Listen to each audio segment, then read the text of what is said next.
ಜಲ್ದಿ ಆಗ್ಬೇಕಾ? ಹಾಗಿದ್ರೆ Jeeni slim use ಮಾಡಿ. ಮೊದಲನೇದಾಗಿ ಅಮೆರಿಕ ಅಧ್ಯಕ್ಷರ ಮಾತು ಇದೊಂದು ರೀತಿಯ ಭಾರತದ ರಾಜಕಾರಣದಲ್ಲಿ ಸಂಚಲನವನ್ನ ಸೃಷ್ಟಿ ಮಾಡಿರ್ತಕ್ಕಂಥದ್ದು. ಏನು ಭಾರತದಲ್ಲಿ ಬೇರೊಬ್ಬರನ್ನ ಅಧಿಕಾರಕ್ಕೇರಿಸಲು ಈ ಹಿಂದಿನ ಅಮೆರಿಕ ಅಧ್ಯಕ್ಷ ಬೈಡನ್ ಪ್ರಯತ್ನ ಮಾಡಿದ್ರು, ಮೋದಿ ಜೊತೆ ಈ ಬಗ್ಗೆ ಮಾತನಾಡ್ತೇನೆ ಅಂತ ಟ್ರಂಪ್ ಹೇಳಿಕೆಯನ್ನು ಕೊಟ್ಟಿದ್ದಾರೆ.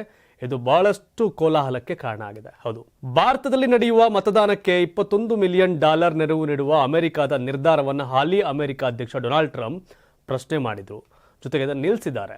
ಇದರ ಜೊತೆಗೆ ಭಾರತೀಯ ಚುನಾವಣೆಗಳಲ್ಲಿ ಅಮೆರಿಕದ ಸಂಭವನೀಯ ಹಸ್ತಕ್ಷೇಪದ ಬಗ್ಗೆಯೂ ಟ್ರಂಪ್ ಸುಳಿವನ್ನು ಕೊಟ್ಟಿದ್ದಾರೆ. ಈ ಬಗ್ಗೆ ಸ್ಫೋಟಕ ಮಾಹಿತಿಯನ್ನು ಹಂಚಿಕೊಂಡಿರತಕ್ಕಂಥ ಡೊನಾಲ್ಡ್ ಟ್ರಂಪ್ ಅಮೆರಿಕದಿಂದ ಭಾರತಕ್ಕೆ ಹರಿದು ಬರುತ್ತಿದ್ದ ಅನುದಾನದ ನೈತಿಕತೆಯನ್ನ ಪ್ರಶ್ನೆ ಮಾಡಿದ್ದಾರೆ. ಅಲ್ಲದೆ ಬಹುಶಃ ಈ ಹಿಂದೆ ಅಧಿಕಾರದಲ್ಲಿದ್ದ ಜೋ ಬೈಡನ್ ಸರ್ಕಾರ ಭಾರತದ ಚುನಾವಣೆಯಲ್ಲಿ ಹಸ್ತಕ್ಷೇಪ ಮಾಡುವ ಮೂಲಕ ಬೇರೊಂದು ಸರ್ಕಾರವನ್ನು ಅಸ್ತಿತ್ವಕ್ಕೆ ತರಲು ಪ್ರಯತ್ನ ನಡೆಸಿತ್ತು ಎಂದು ಹೇಳುವ ಮೂಲಕ ಟ್ರಂಪ್ ಅಚ್ಚರಿಯ ಹೇಳಿಕೆಯನ್ನು ಕೊಟ್ಟಿದ್ದಾರೆ. ನಿನ್ನೆಯಷ್ಟೇ ಭಾರತಕ್ಕೆ ನೀಡಲಾಗುತ್ತಿದ್ದ $21 ಮಿಲಿಯನ್ ಅಮೆರಿಕನ್ ಅನುದಾನವನ್ನು ರದ್ದು ಮಾಡಿದ ನಿರ್ಧಾರವನ್ನು ಸಮರ್ಥಿಸಿಕೊಂಡಿದ್ದಂಥ ಡೊನಾಲ್ಡ್ ಟ್ರಂಪ್ ಭಾರತ ದೇಶದ ಆರ್ಥಿಕ ಬೆಳವಣಿಗೆ ಮತ್ತು ಹೆಚ್ಚಿನ ಸುಂಕಗಳನ್ನು ವಿಧಿಸುವ ಕ್ರಮವನ್ನು ಗಮನಿಸಿದರೆ ಭಾರತಕ್ಕೆ ಅಂತಹ ಹಣಕಾಸಿನ ನೆರವು ನೀಡುವ ಅಗತ್ಯವೇನು? ವಿಶ್ವದ ಅತಿ ಹೆಚ್ಚು ತೆರಿಗೆ ವಿಧಿಸುವ ದೇಶಗಳಲ್ಲಿ ಭಾರತವೂ ಒಂದು. ನಾವು ಭಾರತಕ್ಕೆ $21 ಮಿಲಿಯನ್ ಹೇಗೆ ಕೊಡಬೇಕು? ಅವರ ಬಳಿ ಹೆಚ್ಚಿನ ಹಣ ಇದೆ, ಅವರ ಸುಂಕಗಳು ತುಂಬಾ ಹೆಚ್ಚಿರೋದ್ರಿಂದ ನಾವು ಅಲ್ಲಿಗೆ ಹೋಗಲು ಕಷ್ಟವಾಗುತ್ತದೆ. ನನಗೆ ಭಾರತ ಮತ್ತು ಅಲ್ಲಿನ ಪ್ರಧಾನಿಯ ಬಗ್ಗೆ ತುಂಬಾ ಗೌರವವಿದೆ, ಆದರೆ ಮತದಾರರ ಮತದಾನಕ್ಕೆ $21 ಮಿಲಿಯನ್ ನೀಡುವುದು ಸರಿಯೇ ಅಂತ ಟ್ರಂಪ್ ಪ್ರಶ್ನೆಯನ್ನ ಮಾಡಿದರು. ಇದೀಗ ಜೋ ಬೈಡನ್ ಆಡಳಿತ ಭಾರತದಲ್ಲಿ ಬೇರೊಂದು ಸರ್ಕಾರವನ್ನು ಆಡಳಿತಕ್ಕೆ ತರಲು ಬಯಸಿದ್ದರೂ ಇದೇ ಕಾರಣಕ್ಕೆ ಮತದಾನ ಪ್ರಮಾಣ ಹೆಚ್ಚಳದ ನೆಪದಲ್ಲಿ ಈ ನೆರವನ್ನು ನೀಡುವ ಮೂಲಕ $21 ಮಿಲಿಯನ್ ಅಮೆರಿಕನ್ ನೆರವು ನೀಡಲಾಗ್ತಿತ್ತು ಅಂತ ಅಮೆರಿಕ ಹಾಲಿ ಅಧ್ಯಕ್ಷ ಡೊನಾಲ್ಡ್ ಟ್ರಂಪ್ ಅನುಮಾನವನ್ನು ವ್ಯಕ್ತಪಡಿಸಿದ್ದಾರೆ. ಟ್ರಂಪ್ ಮಿಯಾಮಿಯಾದಲ್ಲಿ ನಡೆದ ಬಹಿರಂಗ ಸಮಾವೇಶದಲ್ಲಿ ಈ ಸ್ಫೋಟಕ ಹೇಳಿಕೆಯನ್ನು ನೀಡಿದ್ದಾರೆ. 2024ರ ಸಾರ್ವತ್ರಿಕ ಚುನಾವಣೆಯಲ್ಲಿ ನರೇಂದ್ರ ಮೋದಿ ನೇತೃತ್ವದ ಬಿಜೆಪಿ ಸರ್ಕಾರವು ಸಂಪೂರ್ಣ ಬಹುಮತದೊಂದಿಗೆ ಅಧಿಕಾರಕ್ಕೆ ಬರಲು ಸಾಧ್ಯವಾಗಲಿಲ್ಲ. ಕೊನೆಗೆ ಬಿಜೆಪಿ ಸರ್ಕಾರ ರಚಿಸಲು ತಮ್ಮ ಎನ್ಡಿಎ ಮಿತ್ರ ಪಕ್ಷಗಳ ಬೆಂಬಲವನ್ನು ಪಡೆಯಬೇಕಾಯಿತು. ಬಹುತೇಕ ಎಲ್ಲಾ ಸಮೀಕ್ಷೆಗಳು ಬಿಜೆಪಿ ಲೋಕಸಭಾ ಚುನಾವಣೆಯಲ್ಲಿ ಗೆಲ್ಲುತ್ತೆ ಅಂತ ಹೇಳಿದ್ವು. ಆದರೆ ಜೂನ್ 4ರಂದು ಬಂದ ಫಲಿತಾಂಶಗಳು ಎಕ್ಸಿಟ್ ಪೋಲ್ ಭವಿಷ್ಯವನ್ನ ಬುಡಮೇಲು ಮಾಡಿತ್ತು ಅನ್ನೋದು ಗಮನಾರ್ಹವಾದಂಥ ವಿಚಾರ.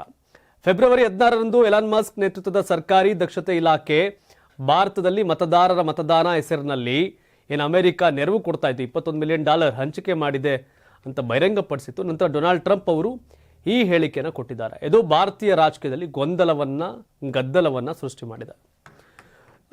ನಾವು ಕಳೆದ ವಾರ ಮಾತನಾಡ್ತಾ ನಾನು ಕೂಡ ಹೇಳಿದೆ, ನರೇಂದ್ರ ಮೋದಿ ಅಮೆರಿಕ ಚುನಾವಣೆಯಲ್ಲೂ ಭಾರತ ಹಸ್ತಕ್ಷೇಪ ಮಾಡಿದೆ. ನಮಗೆ 183 ಕೋಟಿ ನೆನ್ನೆ ತಾನು ಹೇಳ್ತಿದ್ದೆ, ಯಾವ್ದು ದೊಡ್ಡ ಮ್ಯಾಟ್ರು ಅಂತ. 180 ಕೋಟಿ ದೊಡ್ಡ ಮ್ಯಾಟ್ರ್ ಅಲ್ಲ, ಆದರೆ ಅಮೆರಿಕ ಭಾರತದಲ್ಲಿ ಬೇರೆ ಸರ್ಕಾರವನ್ನು ತರೋಕೆ ಹೊರಟಿತ್ತು ಅಮೆರಿಕ ಹಿಂದಿನ ಅಧ್ಯಕ್ಷರು ಅನ್ನೋ ಲೆಕ್ಕಾಚಾರ. ಒಂದು ರೀತಿ ಗೊಂದಲ, ನಮ್ಮ ರಾಜಕೀಯದಲ್ಲೂ ಕೂಡ ಬೇರೆಯವರ ಹಸ್ತಕ್ಷೇಪ, ಅಮೆರಿಕ ಹಸ್ತಕ್ಷೇಪ ಅನ್ನೋದು ಗೊತ್ತಾಗ್ತಾ ಇದೆ. ಹಾಗೆ ಅಮೆರಿಕ ಚುನಾವಣೆಯಲ್ಲೂ ನರೇಂದ್ರ ಮೋದಿ ಟ್ರಂಪ್ ಪರವಾಗಿ, ರಾಹುಲ್ ಗಾಂಧಿ ಬೈಡನ್ ಪರವಾಗಿ, ಅದು ಕಮಲಾ ಹ್ಯಾರಿಸ್ ಪರವಾಗಿ ಅವಿನೇರವಾಗಿ ಕ್ಯಾಂಪೇನನ್ನು ಮಾಡಿದ್ರು, ಇನ್ಫ್ಲೂಯೆನ್ಸ್ ಮಾಡಿದ್ದಾರೆ. ಸೊ ಅದೇ ದಾಟಿಯಲ್ಲಿ ಅಮೆರಿಕ ಮಾಡಿದ್ದು ನಮ್ಗೆ ಗೊತ್ತಾಗಿರಲಿಲ್ಲ. ಆದರೆ ಅಷ್ಟೇ, ಅಮೆರಿಕ ಭಾರತ ದೇಶದ ರಾಜಕಾರಣದಲ್ಲಿ ಕೈ ಆಡಿಸಿದೆ, ಹಸ್ತಕ್ಷೇಪ ಮಾಡಿದೆ ಅನ್ನೋದು ನಮಗೆ ಗೊತ್ತಿರಲಿಲ್ಲ. ಬಟ್ ಈಗ ಅಮೆರಿಕ ಅಧ್ಯಕ್ಷರು ಈ ವಿಷಯವನ್ನು ಹೇಳಿದ್ದಾರೆ. ಇದರ ಅರ್ಥ ಇಷ್ಟೇ ವೀಕ್ಷಕರೇ, ಅಮೆರಿಕ ಹಾಲಿ ಅಧ್ಯಕ್ಷ ಟ್ರಂಪ್ ಮೋದಿ ಪರ, ಇಂದಿನ ಅಧ್ಯಕ್ಷ ಬೈಡನ್ ಮೋದಿ ವಿರುದ್ಧ, ಅಂದರೆ ಕಾಂಗ್ರೆಸ್ ಪರವಾದಂಥ ನಿಲುವನ್ನು ಹೊಂದಿದ್ರು.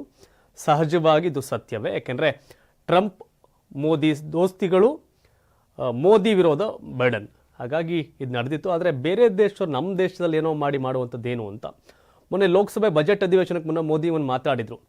ವಿದೇಶದ ಹಸ್ತಕ್ಷೇಪವಿಲ್ಲದೆ ನಡೀತಕ್ಕಂಥ ಮೊದಲ ಸೆಷನ್ ಇದು ಅಂತ. ಯಾಕೆಂದರೆ ಒಂದು ಬಜೆಟ್ ಸೆಷನ್ ಬರೋಕ್ಕೆ ಮುಂಚೆ ಏನೋ ಒಂದು ದೇಶದಲ್ಲಿ ಗದ್ದಲ ಆಗೋದು, ರೈತರ ಪ್ರತಿಭಟನೆ, ಹಾಗೆ ಹೀಗೆ ಬೇರೆ ಬೇರೆ ಯೂನಿವರ್ಸಿಟಿ ಗಲಾಟೆ ಗದ್ದಲಗಳು ನಡೀತಿತ್ತು. ಆದರೆ ಈ ಸರಿ ಇಲ್ಲ ಅನ್ನೋ ಸೂಚ್ಯವಾಗಿ ಮೋದಿ ಹೇಳಿದರು.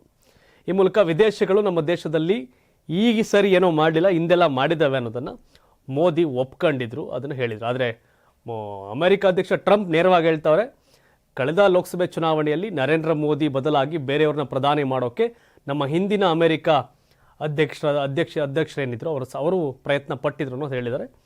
ಅದು ವಾಸ್ತವ ಕೂಡ, ಆದರೆ ನಮ್ಮ ಕಣ್ಣಿಗೆ ಕಂಡಿರಲ್ಲ. ಬಟ್ ಭಾರತದ ರಾಜಕಾರಣಿಗಳು ಹೋಗ್ಬಿಟ್ಟು ಅಮೆರಿಕದಲ್ಲಿ ನರೇಂದ್ರ ಮೋದಿಯವರು ಟ್ರಂಪ್ ಪರವಾಗಿ, ನರೇಂದ್ರ ಮೋದಿ ಪರವಾಗಿರೋರು ಟ್ರಂಪ್ ಪರವಾಗಿ, ಕಾಂಗ್ರೆಸ್ನವರು ಬೈಡನ್ ಕಮಲಾ ಹ್ಯಾರಿಸ್ ಪರವಾಗಿ ಇನ್ಫ್ಲೂಯೆನ್ಸ್ ಮಾಡಿರೋದು, ಅದು ಓಪನ್ ಸೀಕ್ರೆಟ್. ಬಟ್ ಗೊತ್ತಿಲ್ಲ ಅದು ಯಾವ್ಯಾವ ಥರ ರಾಜಕಾರಣ ಮಾಡ್ಬೋದು ಅಂತ. ಇದು ಆಗೋಗಿದೆ ನಮ್ಮಲ್ಲಿ. 84ರಿಂದ 50 kg ಬಂದೆ, ಆಮೇಲೂ ಸಣ್ಣಗೆ ಫಿಟ್ ಆಗಿದ್ದೀನಿ. ಅದಕ್ಕೆ ನಾನು ಯೂಸ್ ಮಾಡ್ತಾ ಇರೋದು ಜೀನಿ ಸ್ಲಿಮ್. ಸಣ್ಣ ಆಗೋಕ್ಕೆ ಜೀನಿ ಸ್ಲಿಮ್ ಯೂಸ್ ಮಾಡಿದೆ, ಹೆಲ್ದಿನೂ ಅದೇ. ನೀವು ಸಣ್ಣ ಆಗಬೇಕಾ, ಹೆಲ್ದಿ ಆಗಬೇಕಾ? ಹಾಗಿದ್ರೆ ಜೀನಿ ಸ್ಲಿಮ್ ಯೂಸ್ ಮಾಡಿ.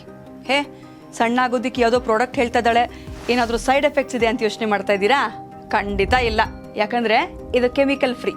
ಸಣ್ಣ ಆಗಬೇಕು ಅಂದರೆ ಜೀನಿ ಸ್ಲಿಮ್ ಯೂಸ್ ಮಾಡಿ. ಹೆಚ್ಚಿನ ಮಾಹಿತಿಗೆ ಕೆಳಗೆ ಡಿಸ್ಪ್ಲೇ ಆಗ್ತಿರೋ ನಂಬರ್ಗೆ ಕಾಲ್ ಮಾಡಿ.